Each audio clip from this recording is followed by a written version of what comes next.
ETF index mutual funds నేర్చుకుని stock మార్కెట్లో రాణించాలనుకుంటున్నారా? వెంటనే ఈ నెంబర్కి కాల్ చేయండి. विमान जो तो वो हमारे दोस्त ने वीडियो बताई इतना मटे वीडियो है मोह करता हुआ तो वहाँ एयरपोर्ट है तो वहाँ पे विमान उतर रहा है. నమస్తే, welcome back to Suman TV. ప్రస్తుతం మనతో పాటు ఉన్నారు పబ్లిక్ స్పీకర్ రజనీ రమ్మ గారు. నమస్తే మ్యామ్. నమస్తే నవీన. మేడం, ఈ ప్లేన్ క్రాష్ ఏదైతే ఉందో ఆ వీడియోని మొత్తం అది ఎలా జరిగింది, ఇన్సిడెంట్ ఎలా ఫ్లై అయింది, ఎలా పడిపోయింది, ఎలా బ్లాస్ట్ అయింది, ఇదంతా కూడా కళ్ళకు కట్టినట్టు చూపించిన ఫోటోగ్రాఫర్ అనాలా, వీడియోగ్రాఫర్ అనాలా, కానీ ఆర్యన్. ఇప్పుడు ఆర్యన్ అనేది మొత్తం అందరు నోట్లో తిరుగుతుంది పేరు. సో అతని దగ్గరికి ఈ గుజరాత్ మీడియా సంబంధించిన వాళ్ళు వెళ్ళి అతనితో బయట తీసుకున్నారు, మాట్లాడు అసలు ఏంటి, నువ్వు ఎందుకు వీడియో తీసావు, నీకు తీయాలనిపించిందా, చాలా ఫ్లైట్స్ వెళ్తూ ఉంటాయి కదా, నువ్వు ఎలా క్యాప్చర్ చేసావు ఏంటి అని అడిగినప్పుడు తను చెప్పిన మాటలు ఒకసారి మనం గుర్తు చేసుకుందాం. అసలు ఆ అబ్బాయి కూడా పాపం ఎటువంటి సంబంధం లేని వాళ్ళందరూ కూడా భయభ్రాంతులకు గురయ్యారు. ఇప్పుడు ఈ అబ్బాయి కూడా ఏమంటారు భయానికి లోనయ్యి అప్సెట్ అయిపోయాడు అని చెప్పి మనకు చెప్తున్నారు. మరి ఆ సమయంలో అందరూ వెళ్ళారు, ఇంటర్వ్యూ చేశారు, కాస్త తేరుకున్నట్టుగా ఉన్నాడు. అంతే, భయపడతారు కదా, అమ్మో నేనేం చేశాను, నా చుట్టూ పడుతున్నారు, ముందు భయపడిపోతాడు. అసలు అది ఆ క్రాష్ చూడంగానే భయపడ్డాడు, ఫాదర్కి చెప్పడం జరిగింది. తర్వాత వీళ్ళందరూ ఇంటర్వ్యూలు చేయడం అనేది ఇంకో భయానికి, వాళ్ళ నాన్నకు కూడా భయం వేస్తుంది కదా, అమ్మో నిజంగా మేము లేనిపోయిన దాంట్లో ఇరుక్కుంటున్నామా అని వాళ్ళకి భయం వేస్తుంది. సో ఏదైతే ఆ అబ్బాయి మాత్రం చాలా అమాయకంగా ఉన్నాడు. అంటే ఒక్కొక్కళ్ళు ఎలా చెప్పాలి, ఒక ఏదో క్రియేటివిటీ అనమాట. ఏదన్నా ఒకటి చేద్దాం, ఇది చేస్తే ఎలా ఉంటుంది, ఇది చేస్తే ఎలా ఉంటుంది అని ఆలోచనతో ఉంటారు కొంతమంది. ఈ అబ్బాయి కూడా లేకపోతే ఆ ఫ్లైట్ తీయడం ఏంటి, ఎన్నో వెళ్తుంటే ఎవరైనా తీస్తామా మనం? మహా అయితే ఫ్లైట్లో కూర్చున్నప్పుడు టేక్ ఆఫ్ దగ్గర ల్యాండింగ్ దగ్గర తీసుకుంటాం ఒక ఫోటో వీడియో. కానీ ఈ అబ్బాయి ఏం చేశాడంటే దాన్ని, అరే ఎందుకు తీసావు అని అడిగినప్పుడు ఏం చెప్పాడంటే, సరే తీసాడు పో, ఎందుకు తీసావు అని అడిగినప్పుడు అమెరికా వెళ్ళే ఫ్లైట్ కదా, గుజరాతీలో చెప్పాడు, మనకి హిందీలో తెలుగులో ట్రాన్స్లేట్ చేసేటప్పటికి వర్డింగ్ మారిపోయింది. ఏం చెప్పాడంటే ఇది అమెరికా వెళ్ళే ఫ్లైట్ కదా, చాలా పెద్దగా ఉంటుంది కదా. అతను ఇంకో విషయం ఏంటంటే అక్కడ ఉండే కుర్రాడు కాదు, ఏదో ఊరు నుంచి ఇక్కడికి వచ్చాడు, వాళ్ళ నాన్న మెట్రోలో పనిచేస్తాడంట. సో సెలవులు వచ్చినాయి కదా, నాన్న దగ్గర కొద్ది రోజులు ఉందామని చెప్పి వచ్చాడు.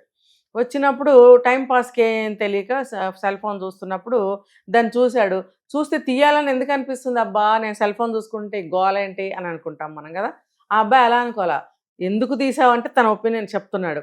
ఇది చాలా పెద్దగా ఉంది, నేను అంత కింద నుంచి ఎప్పుడు చూడలేదు, నేను ఊర్లో ఉంటాను, అది చాలా పెద్దగా ఉంటుంది, నేను వీటి గురించి విన్నాను, అది వెళ్ళేటప్పుడు పెద్ద సౌండ్ చేస్తుంది అని కూడా విన్నాను. అంటే అప్పుడప్పుడు, అంటే అక్కడికి వచ్చి వాళ్ళ నాన్న వచ్చి కూడా 6 నెలలే, మేబీ రాకపోయి ఉండొచ్చు ఇంతకుముందు, కానీ ఎవరైనా వినుంటారు కదా. ఏ ఊరు మీద నుంచి అయినా అప్పుడప్పుడు ఏదో ఒక ఫ్లైట్ వెళ్తూనే ఉంటుంది, హెలికాప్టర్, ఆ చీఫ్ మినిస్టర్లో వాళ్ళ వెళ్తారు, విపరీతమైన సౌండ్ గాలి వస్తుంది. ఆ ఏరియాలో ఉన్నప్పుడు కొంచెం కింద నుంచే వెళ్తాయి, కొంచెం కింద నుంచి వెళ్ళినప్పుడు భూమి కూడా కొంచెం అదురుతుంది ఆ సౌండ్కి. అలాంటివి ఎవరో ఒకళ్ళు లైఫ్లో ఒకసారి చూసుంటారు. సో ఈ అబ్బాయి చెప్పింది కూడా కనెక్ట్ అయింది నాకు. సో నేను అది అంత పెద్ద విమానం, అంత పెద్ద విమానాలు ఉంటాయి కదా అమెరికా వెళ్ళేవంటే, దట్టు అది అంత కింద నుంచి వెళ్తుంది కాబట్టి నాకు తీయాలనిపించింది. సో తీసాడు పో. తర్వాత నాకు డౌట్ వచ్చింది, అది సౌండే రావట్లేదు, సౌండ్ వస్తుంది కదా, సౌండ్ రావట్లేదేంటి, తీయటం మొదలెట్టిన తర్వాత డౌట్ వచ్చింది, సౌండ్ రావట్లేదేంటి. సరే అలాగే కొంచెంసేపు వెంటనే తీశారు కదా, అదంతా కలిపి 30 సెకండ్సే, కనీసం 1-2 నిమిషాలన్నా ఎవరన్నా వీడియో తీస్తారు. అలా తీస్తూ ఉండగానే కూలిపోయింది. ఎప్పుడైతే కూలిపోయి మంటలు వచ్చేసినాయో భయభ్రాంతుడు అయిపోయాను నేను. గబగబా కిందకి దిగి వెళ్ళిపోయి మా నాన్నకి చెప్పేశాను.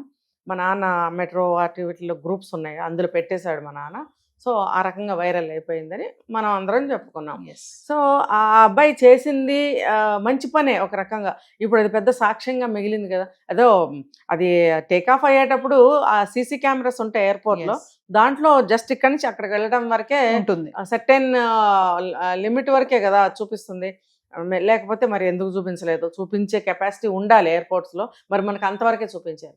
కూలిపోవడం వరకు ఎంతవరకు వెళ్ళింది, అది అక్కడికి వెళ్ళి కూలిపోయింది అంతే కదా. మరి అది అంత దూరం వరకు చూపించలేదు సీసీ.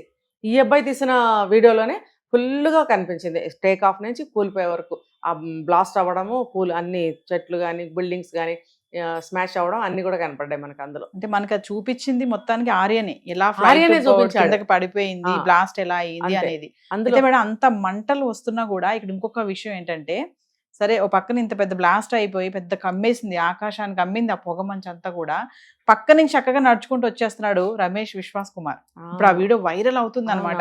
ఎట్లా అంత ఫైర్ లో నుంచి కూడా ఈయన చక్కగా నడుచుకుంటూ ఎలా వస్తున్నాడు అనేది. స్టార్టింగ్ లో అందరూ అంటానే ఉన్నారు అదృష్టవంతుడు మృత్యుంజయుడు, ఇంతమంది 242 మందిలో నుంచి ఒక్కడు బ్రతికాడు అని చెప్పేసి అన్నారు. మరి ఇప్పుడు కొంచెం డైవర్ట్ అయ్యింది టాపిక్. ఏంటంటే ఇతను ఎలా బ్రతికాడు, అసలు ఇతను అందులోంచి వచ్చే వ్యక్తేనా లేదంటే పక్క నుంచి వచ్చి జాయిన్ అయ్యాడా అనేసి అంటున్నారు. మరి మీరు కూడా ఫాలో అవుతున్నారు న్యూస్ ని, మీరేమనుకుంటున్నారు మేడం మీ అనలైసిస్? ఎందుకు నవీన్, వాళ్ళకి చెక్ లిస్ట్స్ అన్నీ ఉంటాయి. ఇమ్మిగ్రేషన్ దగ్గర నుంచి బోర్డింగ్ వరకు నేమ్తో సహా ఏజ్తో సహా అన్నీ ఉంటాయి కదా. ఆ వ్యక్తి ఇతను అవునా కదా తెలుసుకుంటే సరిపోతుంది. ఇతను జర్నీ చేసుకుంటూ వస్తున్నాడా అనేది తెలిసిపోతుంది కదా. అంటే ఈ దీనికి సంబంధించిన అవునా కదా తెలిసిపోతుంది, అది పెద్ద డౌట్ ఏం కాదు. కాకపోతే ఇది ఒక్కడే ఎలా బయటకు వచ్చాడు అనే దానికి మనం పాజిటివ్గా చూడాలంటే చూడొచ్చు, నెగిటివ్గా చూడాలంటే చూడొచ్చు కదా. ఇందులో అదే సీటు గల వ్యక్తి అయితే కన్ఫర్మ్ అయితే కనుక అందరితో పాటే అతను కూడా యాక్సిడెంట్కి గురయ్యాడు, ఆ డోర్ ఏదో ఓపెన్ అయింది, విసిరి వేయబడ్డాడు అనేది సహజంగానే జరుగుతాయి. అవును, అంతే కదా. అది ముక్కలు అయిపోయి చల్లా చెదరు అయిపోయినప్పుడు విసిరి వేయబడతాయి. ఆ ప్రకారం గతంలో కూడా ఒక యాక్సిడెంట్ మనం చూసుకుంటే నిన్న మనం మాట్లాడుకున్నాం. అమెజాన్ అడవుల్లో ఒక ఆమె పడిపోయింది, సీట్తో పాటు వెళ్ళి పడిపోయింది. పాసిబిలిటీ ఉంది అక్కడ. అయితే మన వాళ్ళు అంటే దీన్ని కొంచెం ఇంకా భయాందోళన పెంచడానిక, ఈ కేసు పట్ల క్యూరియాసిటీని పెంచడానిక, లేకపోతే అనుమానించదగ్గ ఆ సంఘటనను బట్టి ఒక్కడు బతికాడు కాబట్టి ఈ కోణంలో నుంచి కూడా సస్పెక్ట్ చేయడం అనేది అంటే వీళ్ళు ఉంటారు కదా ఇన్వెస్టిగేషన్ చేసేవాళ్ళు టీమ్, వాళ్ళు అనుకుని ఉండొచ్చు. ఎందుకంటే అది అనుమానించేలాగానే కొంచెం ఉంది. పక్కనే పెద్ద మంటలు మేడం, నల్లగా వచ్చేస్తున్నాయి పొగలు, చక్కగా నడుచుకుంటూ వచ్చేస్తున్నాడు ఆయన మంటల్లో నుంచే. అది కొంచెం ఆలోచిస్తే సాధ్యం కాదు కదా. మనం ఇలా ఆలోచిద్దాం పని. ఓకే, అందరితో పాటు ఆయన కూడా పడ్డాడు, మరి ఎందుకు కాలిపోలేదు అంటే నేను పాజిటివ్గా అడుగుతున్నా. ఇప్పుడు మనం నెగిటివ్గా చెప్పుకున్నాము ఒక్కడ ఎలా కాలిపోకుండా వచ్చాడని. నేను దీన్నే మళ్ళీ రివర్స్లో అడుగుతున్నా, మరి ఎలా వచ్చాడు? అందులో నుంచి వచ్చినవాడే కదా, వచ్చాడు కదా, ఎందుకు వచ్చాడు? ఎందుకో అతను కూడా కాలు చచ్చిపోవాల్సిన వాడే, అదృష్టం బాగుంది కాబట్టి బతికాడు. ఇప్పుడు కొంచెం దూరంగా విసిరేయబడ్డాడు. ఇప్పుడు మంటలు ఇప్పుడు బళ్ళమని పగిలిపోయింది ఒక వస్తువు, అక్కడ దాంట్లో వాటరో ఆయిలో పప్పు ఉప్పో ఏదైనా పడిపోయి అక్కడే పడిపోతుంది. కానీ ఆ పగిలిన గాజు ముక్క కొంచెం దూరంగా పడకూడదా? ఈ ఫ్లైట్ అనేది చిన్న మొక్క, చిన్న వస్తువు, అది చూస్తే పెద్ద బిల్డింగ్ లాగా ఉంటుంది. అది మరి అది పగిలిపోయింది అని అంటే అది దాని ముక్కలు శకలాలు ఎక్కడెక్కడ పడతాయో ఇంకా చాలా కాలం వరకు ఆ శకలాలు మనకు దొరుకుతూనే ఉంటాయి, కనిపిస్తూనే ఉంటాయి. అది మరి ఆ రకంగా అతను విసిరివేయబడి ఉంటాడు. అయితే కన్ఫర్మ్ చేసుకోవాల్సింది అతను 11A సీటు నెంబర్ అని చెప్తున్నప్పుడు 11A సీట్ నెంబర్కి బ్యాక్ సైడ్ ఎమర్జెన్సీ గేట్ ఉంది, అది ఒకటి సస్పెక్ట్ చేశారు. ఎలా ఆయన వెనక్కి వచ్చి ఆ గేట్ సీటుతో పాటు పడ్డానంటున్నాడు. మరి ఇలా వచ్చి ఇలా పడ్డాడు ఏమో, మొత్తం పగిలిపోయి ఆయన ఎమర్జెన్సీ గేటు ఆ గేట్లో నుంచే బయటికి రావాలనే ఉంది. పగిలిపోయినప్పుడు గేట్ దగ్గర నుంచి అంత భాగం పగిలిపోయి ఉండొచ్చు కదా. ఇది ఎమర్జెన్సీ గేట్ అయితే 11A ఇక్కడ ఉన్నప్పుడు ఆ గేట్ భాగం పగిలిపోయినప్పుడు ఎక్కువ భాగం పగిలిపోయి ఉండొచ్చు. అందులోంచి 11Aలో ఉన్నప్పుడు ఇతను కూడా పడిపోయి ఉండొచ్చు. దీనికి పెద్ద అనుమానాలు మనం తీయాల్సిన అవసరం లేదు పాజిటివ్ వేలో ఆలోచిస్తే.